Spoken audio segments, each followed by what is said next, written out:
Welcome back to Aparokshanabhavam.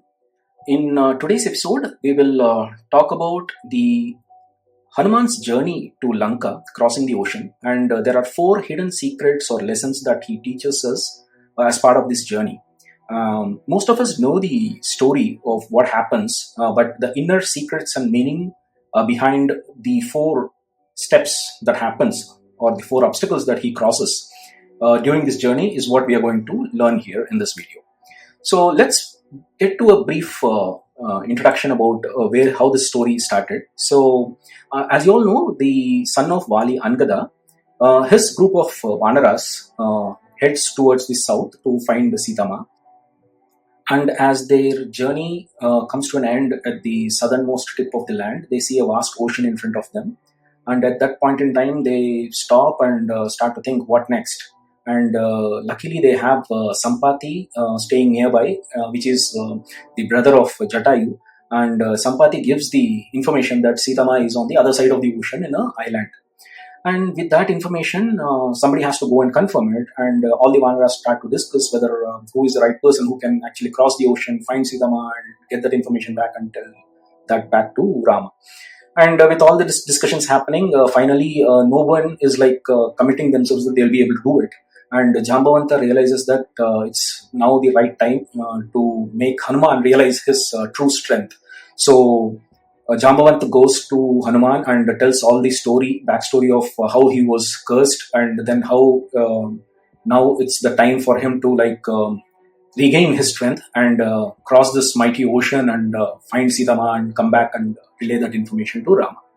So with that, the curse is dispelled, and Hanuman gains the confidence, and then he, as a next step, goes on top of the Mahendragiri mountain and stands on top of it, and then from there, that point in time, the journey actually begins. And this episode now is going to actually uncover the four hidden secrets of the obstacles that Hanuman has faced, and what are the lessons that these obstacles teach us, even that is relevant to this day in the modern life. So there are four things that Hanuman actually solves here, okay, and with four different kinds of skills. The first one is called as Druti. The second one is Drishti. The third one is Mati, and the fourth one is Dakshyam. Okay, so what does Druti mean? Druti is the strong resolve that Hanuman takes, that he will be crossing the ocean, or he takes that steadfast determination to tell himself that he's going to do this task. Okay, so that is called as Druti. And for that, he makes that resolve standing on top of the Mahendragiri, and he prays to all the gods, Lord Rama, and then to all other Vanaras who are elder to him, and then he makes that takes that step forward and jumps onto the ocean, and he start his journey towards the Lanka.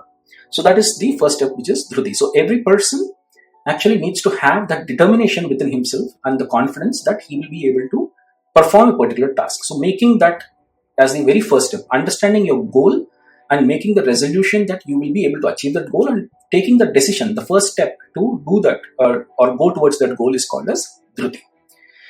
So with that, the journey starts, and he's going at a very fast pace. And next step, or the next obstacle that he faces, is the mountain called as Mainaka. Okay, Mainaka is a mountain that earlier, in several thousands of years, even before this episode was happening, was actually having wings. And Lord Indra cut those wings, and this Mainaka mountain actually fell under the ocean. Okay, and it has covered a particular portion of the ocean, where underneath that there are Rakshasas. That's the legend that goes behind. We are not going to get into those details, but just to connect the story up, explained it in brief.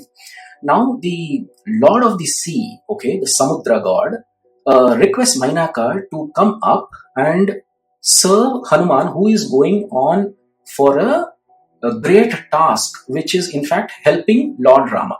Okay, so Mainaka actually has once upon a time taken the help of Vayu god, and Vayu god is the father of Hanuman. So he wants to repay something. Okay, for that nature, the Mainaka mountain raises up from the ocean and comes to the surface, and it's a very huge mountain.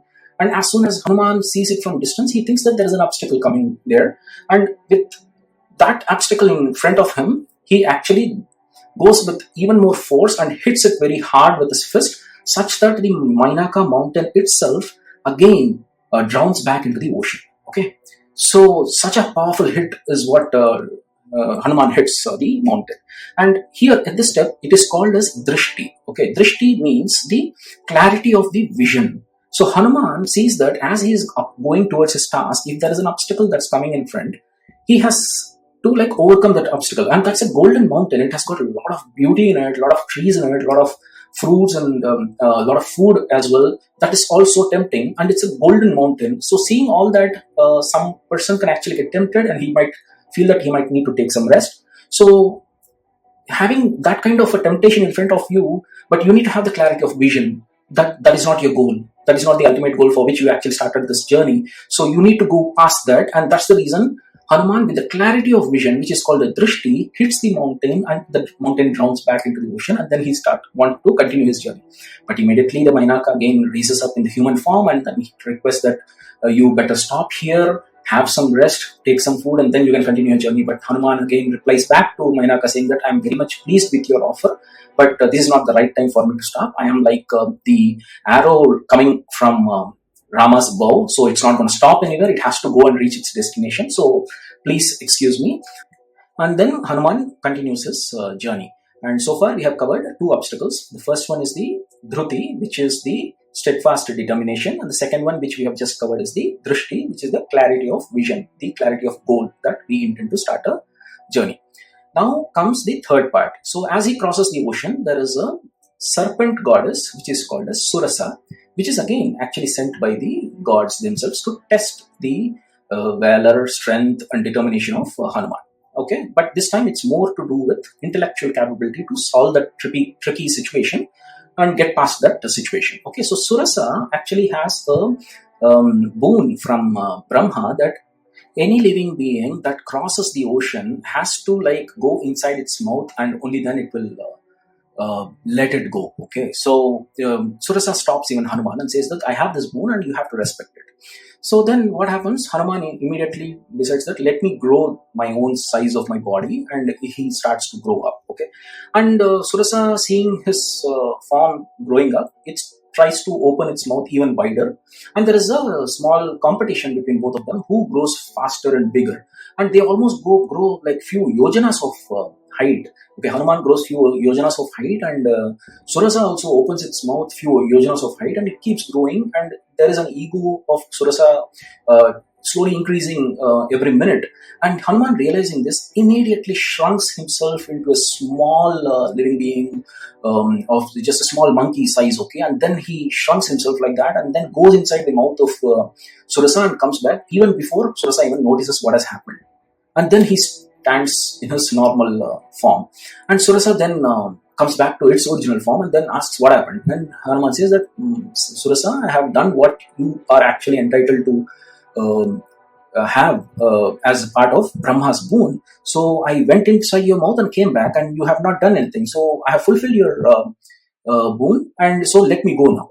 And Surasa was impressed with what Hanuman has done, and she says that okay, I'll let you go now, and she gets back to her original form and goes back. Okay, and then that is the third one, which is called as Mati. Mati means like the thought or the intellectual wisdom with which you will solve a problem. Okay, sometimes our obstacles cannot be fought with just the tools that we have. Sometimes it needs a mental ability to solve a problem as well. So being calm and finding the solution through a thought process sometimes solves a problem. Okay, so applying that at the right time is what matters. That is the third obstacle which Hanuman solves through intellectual wisdom, which is the Mati. So we covered Druti, Drishti, and Mati. And finally, the fourth obstacle. So now again Hanuman continues his journey, and before reaching the shores of Lanka, he then actually has to face a deadly monster who is like under the ocean, which is called as Simhika. And Simhika is a deadly monster, and it has the boon to actually catch the shadow of any object that is flying over it. Okay, so as Hanuman is traveling, his shadow, which got casted on the ocean, Simhika immediately catches it, and as soon as she catches the shadow, the object also stops its journey, and Hanuman struggles to move a bit. Then he realizes there is something going wrong, and he looks at the bottom and he sees that Simhika is holding his shadow. At this point in time, he understands that the enemy is very strong, and there is no other way that he can actually apply any of his other tricks to go forward. So the last and final step, he uses Dakshyam, which is execution of a skill, okay, which is like the symbol of strength and power. So he fights the monster Simhika and kills it, and then frees himself from that situation, and then he continues his journey and reaches the shores of Lanka. So the fourth obstacle was actually handled via something called as Dakshyam, which is exhibiting his skill or power or strength to overcome the obstacle. So now, as the journey ends and he reaches the shores of the Lanka, then he has another part of his journey to find Sigama, and that's a different story. But we'll stop at this point and let's just reflect upon the four things that we have seen: the Druti, the steadfast determination to start our journey. The next step is the Drishti, the clarity of vision, and third one is the Mati, the wisdom to solve the problem. And the fourth one is Dakshyam, which is the skill of execution. Okay, so having this four is the success formula for anybody's journey to a destination. Okay, so that's the reason why I stress that this particular episode of Sundarakanda in Ramayan actually tells a lot of valuable lessons that are relevant even till date for anybody who needs success. And reflecting upon the story any time that you have some problems will actually give you the direction and guidance to reach your goal. Okay, so that's the reason we wanted to discuss this particular episode in today's video. And thanks for watching. We will get back to something else in our next episode. Thank you.